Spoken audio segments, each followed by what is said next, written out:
As entrepreneurs, executives, and family men, we face unique challenges that can take a toll on our mental well-being. And despite our successes, it's easy to neglect our mental health and thinking that we may need to be strong or invincible all the time.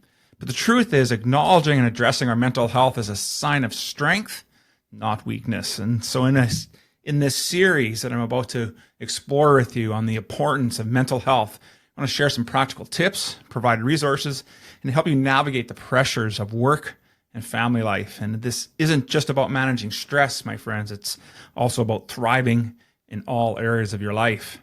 Now, before we get into all that, that being a man today has never been more challenging. And so the pain we feel is real. It's a pain of loneliness and a pain of unworthiness, and that's masked by our anger and our resentment. And it's all because we are uncertain and afraid to take that next step.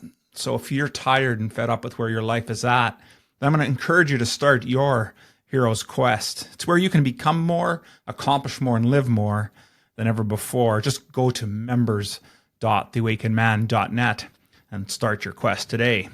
And with that, let's get on with today's episode. The average man today is sleepwalking through life, many never reaching their true potential, let alone ever crossing the finish line to living a purposeful life. Yet, the hunger still exists, albeit buried amidst his cluttered mind, misguided beliefs, and values that no longer serve him. It's time to align yourself for greatness. It's time to become a revolutionary man. Stay strong, my brother. Welcome, everyone, to the Revolutionary Man podcast. I'm the founder of the Awakened Man movement and your host, Alan DeMonso. Today, we're kicking off a special 4-part series on a subject that's crucial yet often overlooked, and is men's mental health. And so let me start by asking you a couple of questions for you to think about your own mental health. First, what does mental health actually mean to you? And how often are you prioritizing it? Second, have you ever felt overwhelmed by the pressures of work and family? And if so, how did you cope? See, the statistics show a really telling story in that the suicide rate is 4 times higher for men than it is for women. And the kicker is that we usually continue, we actually end up by finding out that it's actually been misdiagnosed and with depression and mood disorders. And so I want to talk a little bit about my own personal journey and my personal story about what that was like. And you see, 25 years ago, after being married to my high school sweetheart for almost 15 years, our life ended. Our whole marriage and everything fell apart. It forced me into a position of bankruptcy. And through all of that, losing everything and losing my family, I found myself in a state of deep depression. Now, I didn't recognize it at the time.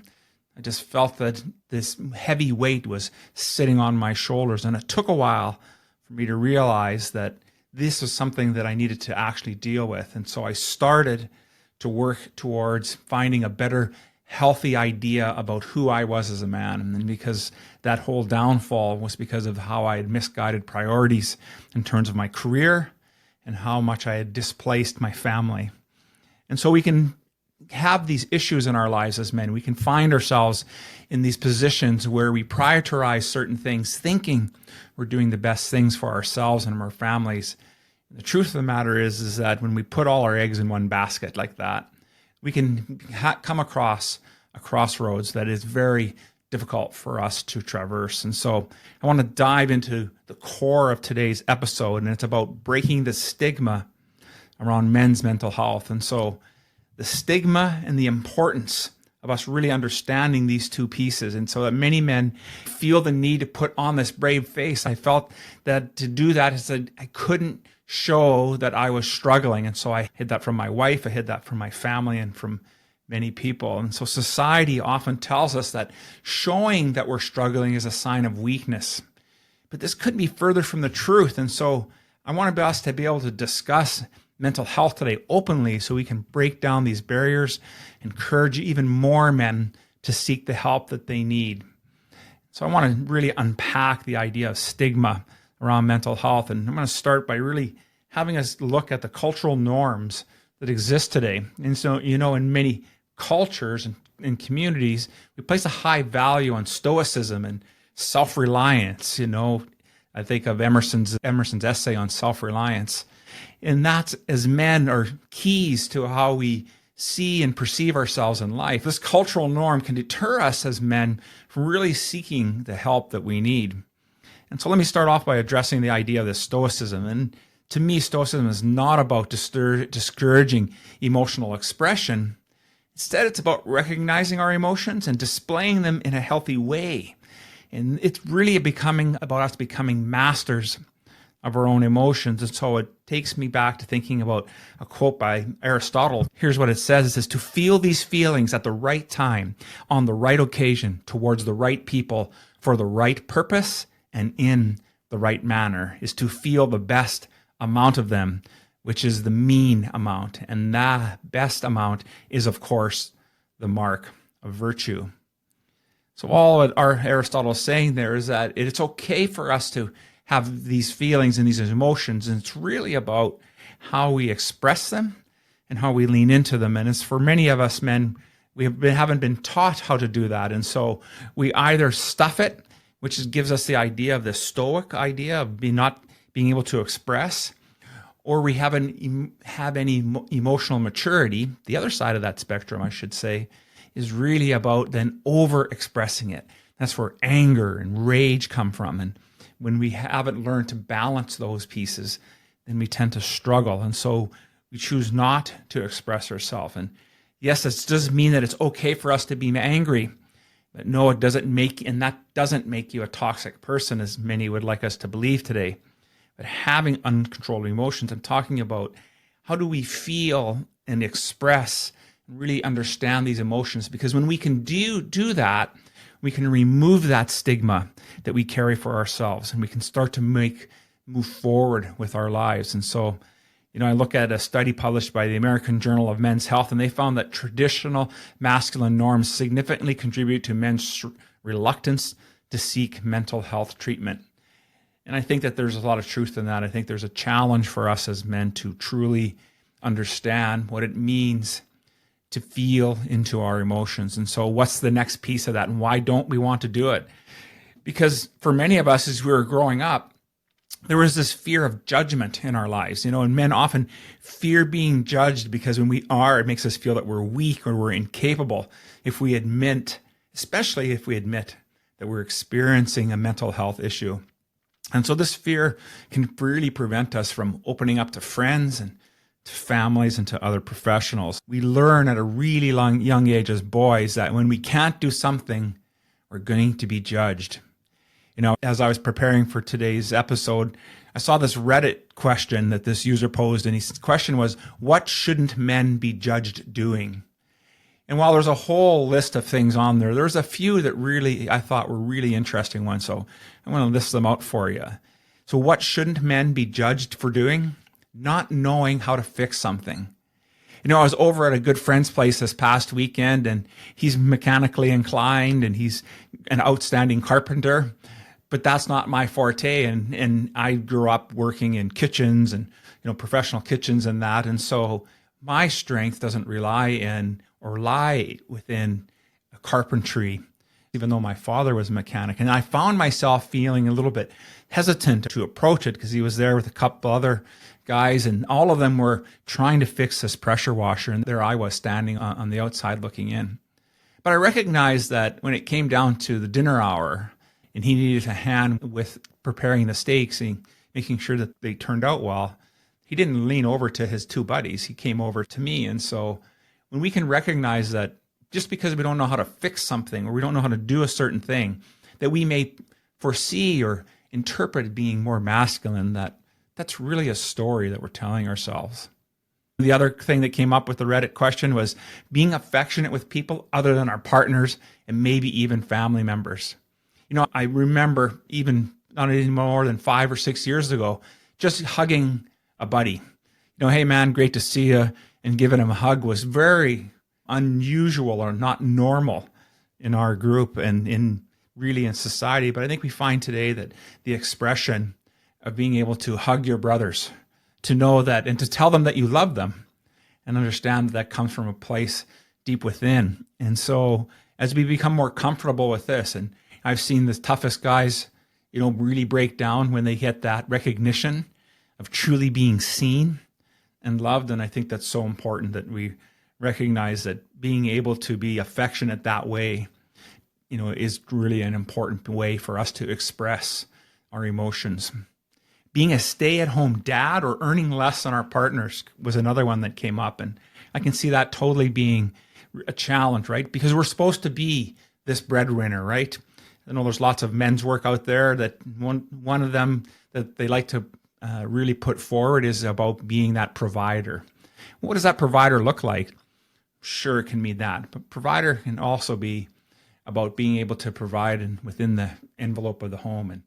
And if that makes sense for that couple, then I think that's what they need to lean into. And who are we to judge how that individual is living his life? Being open to our emotions, I've been talking about that a lot already. Being content with good enough. One of the things that prevents us from doing things, and I'll raise my hand to this one, is this idea of perfectionism.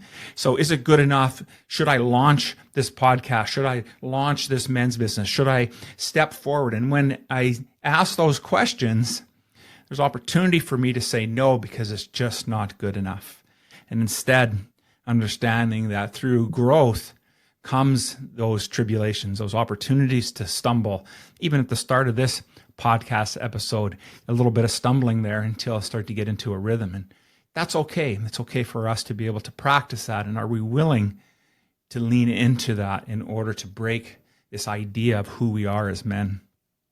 Taking a day off came up, not fitting into or having an interest in manly hobbies or interests. I think that's a really interesting thing. Again, I think when we think about, masculinity, lots of that has to do with, working with our hands or building things or creating things. There's just different ways for us to express. And I don't think that not having necessarily an interest in sports makes us less manly, or having less interest in carpentry. I'll do it. It's not the first thing that I would lean into, though. Getting a pedicure.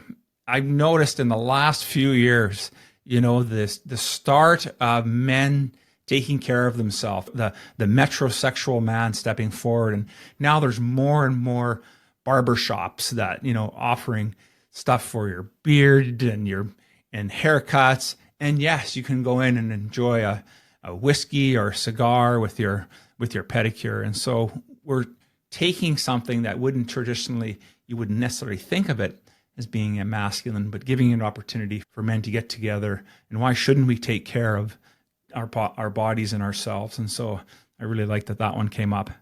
And of course, the last one that I noted was asking for help. And that's probably the biggest one that we have to just destroy as men, is really looking at stop being that lone wolf and asking for some more help. The Mental Health Foundation reports that society's expectations around masculinity can make them feel less likely to talk about their feelings and to seek help for mental health problems. And that was found in 2020. So what's something else we need to be aware of as we think about this idea of, of having mental challenges with our mental health? And it's the impact that it has on our relationships. And so stigma not only affects the individual, but it also affects our relationships, doesn't it? And so men who choose to suppress their emotions are going to struggle with communication and emotional intimacy in their relationships. And I can say one thing that I know that I work on really hard with our groups is to teach them how to increase their intimacy through conversation. And intimacy is all about being vulnerable enough to share what is on our heart and trusting the person you're sharing this with will respect its presence. Now that takes a while to do, and I would recommend, and I do recommend for those that participate in our group mentoring program, the Band of Brothers, is if you struggle in your relationship to speak with your wife or your girlfriend and to really start sharing things, I would recommend not taking the biggest thing that you're trying to deal with and instead start with something smaller, much smaller, something that doesn't tip the scale one way or another in terms of the relationship. Once there's a thing that lawyers like to say is that, once the bell is rung, it cannot be unrung.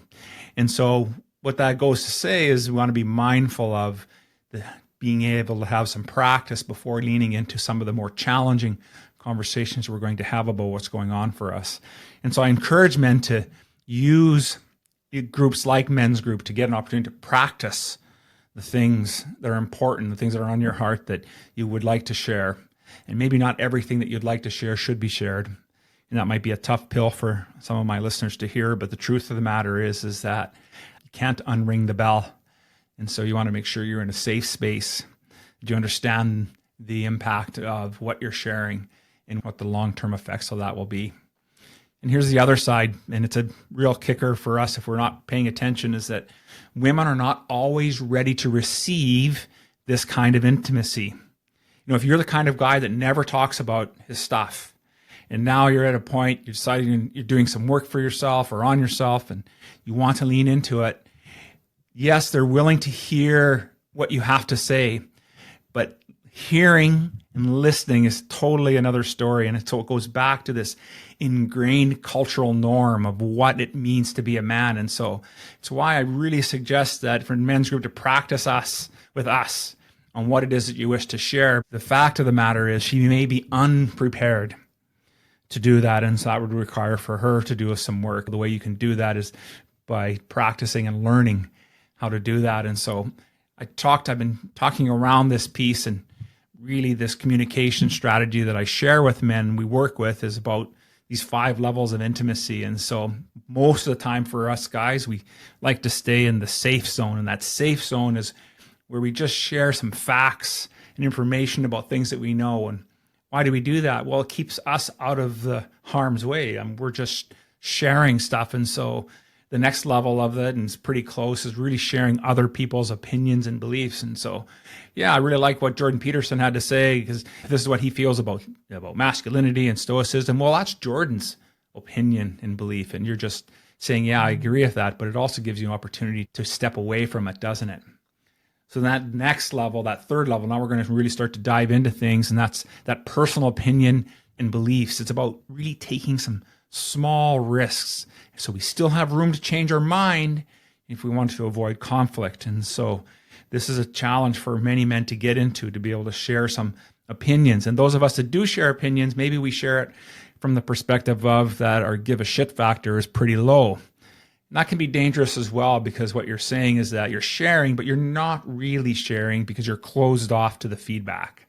You're closed off to hearing potentially a conflict that doesn't agree, or a different perspective that doesn't agree with what you've just shared. And so when we start to talk about how something has affected us, the experience that we're feeling within this, then we're being much more vulnerable. And because we can't change how we feel about something, right? If we sense that there's rejection or criticism, we might try to convince this other person and that you're no longer impacted about what had happened. And so this is why I say, if you have something that's on your heart and it's been bothering you and it's been a challenge, it's been a part that really has caused some friction in your relationships, it's probably not the first thing you want to talk about, because your partner, your friend, or whoever it is that you're wanting to share this with, who is attached to it, may not be able to see that you have changed. And of course, the highest level of emotional intimacy that we can feel with another individual is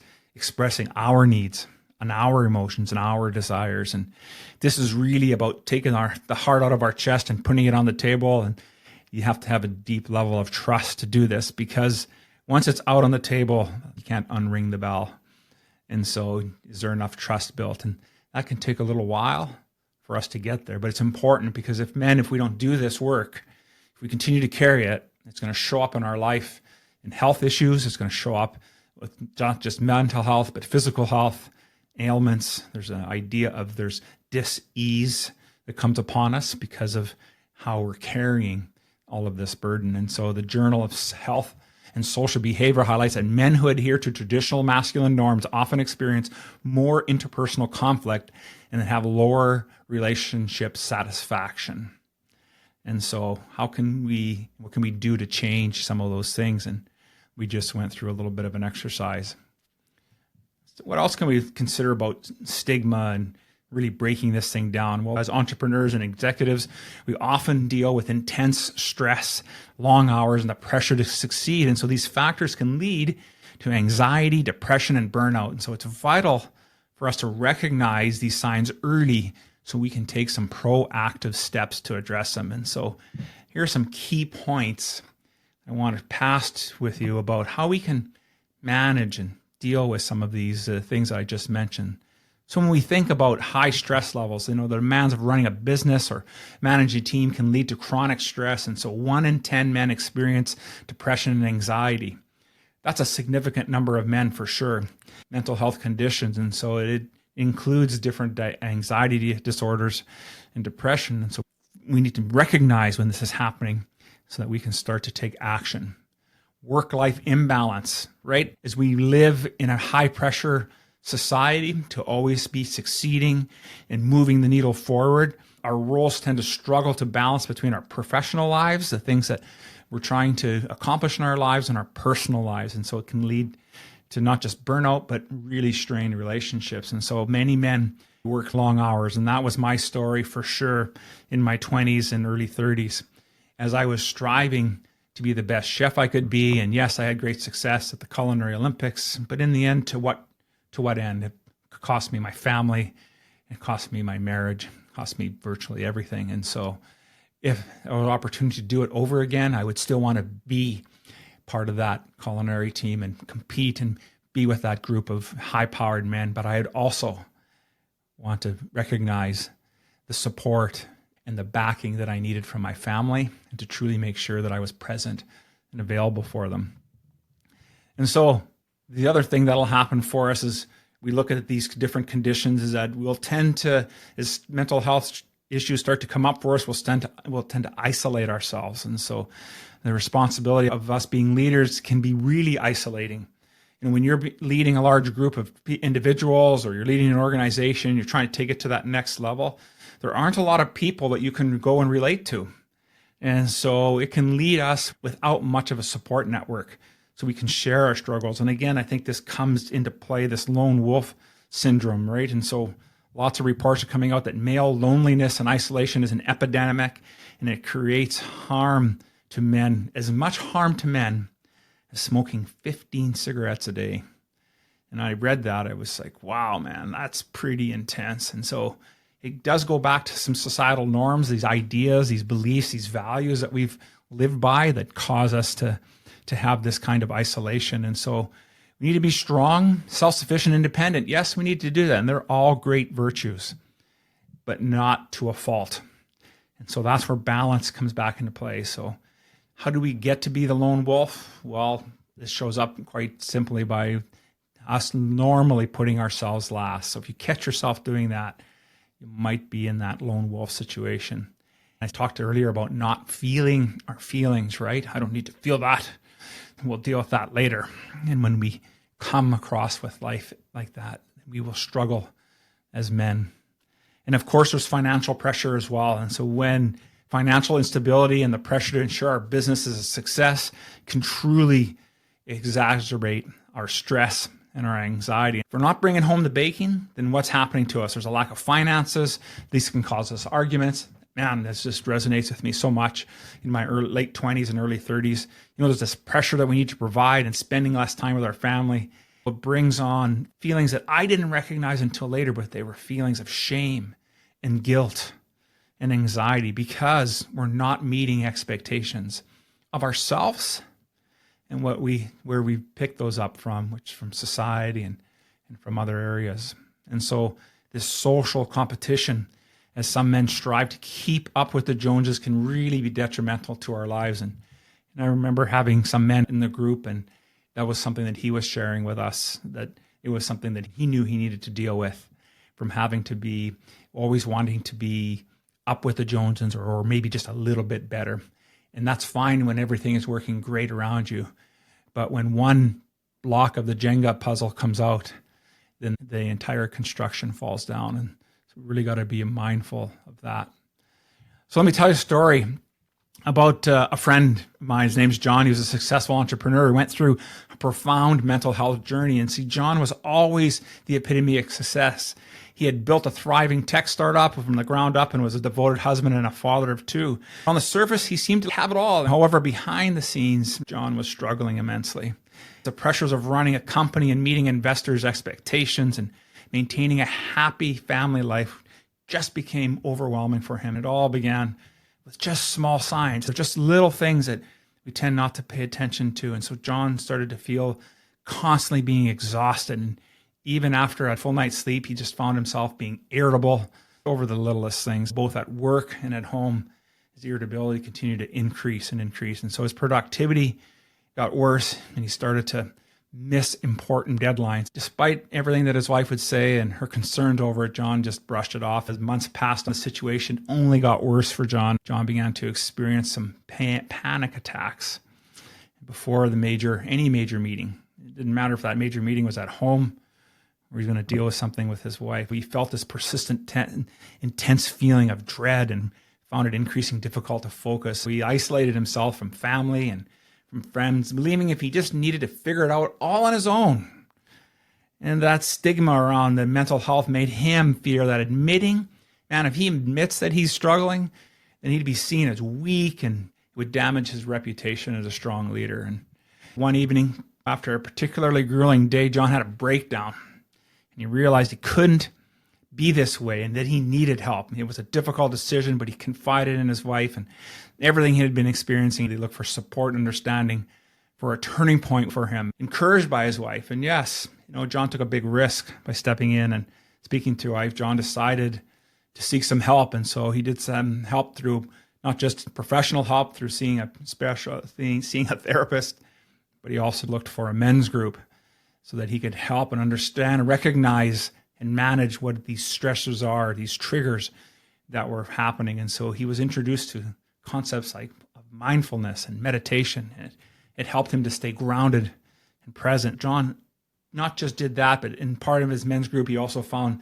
some solace because with coming into a men's group, he was able to share his experiences with others who really understood what his challenges were. That sense of community and mutual support was totally invaluable. He realized that he isn't the only guy struggling with this and that seeking help was a sign of strength, not weakness for John. He gradually began to implement some different changes in his life. He started to set some clear boundaries.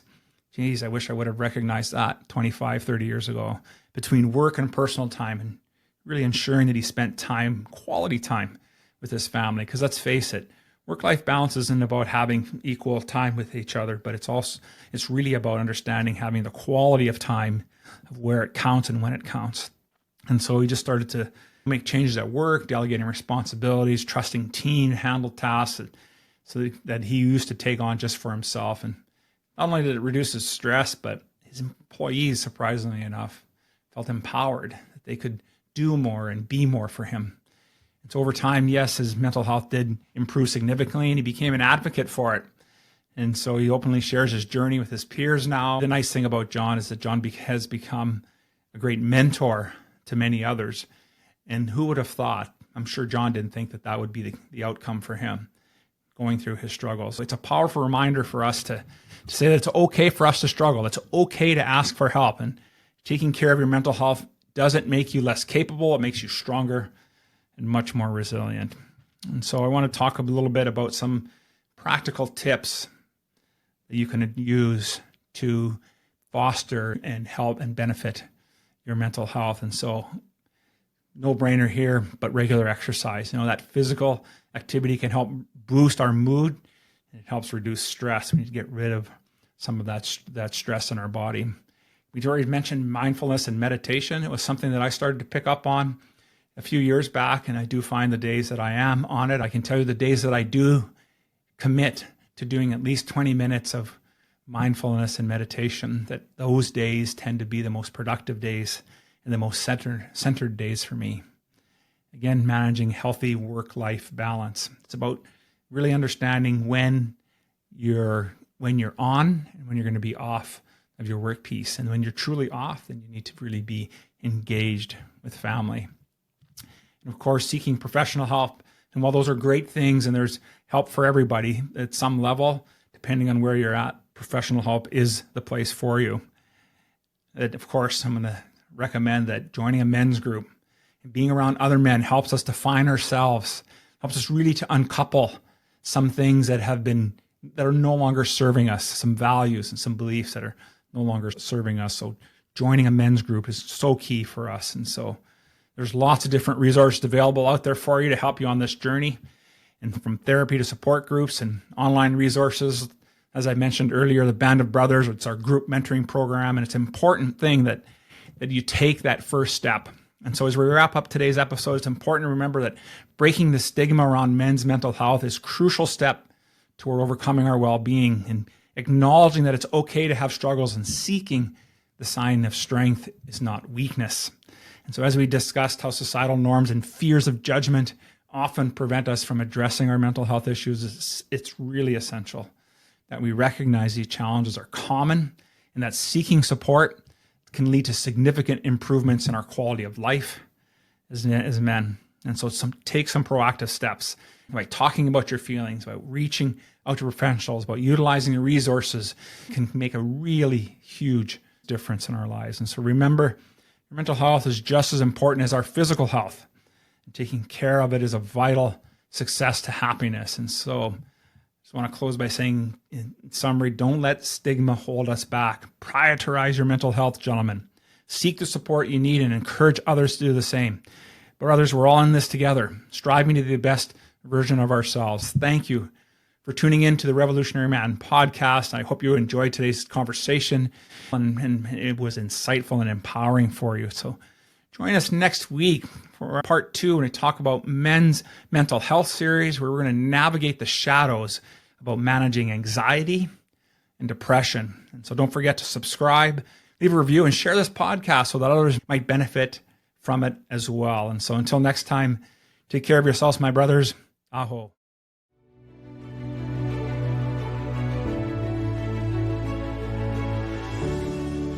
Thank you for listening to the Revolutionary Man podcast. Are you ready to own your destiny? To become more the man you are destined to be?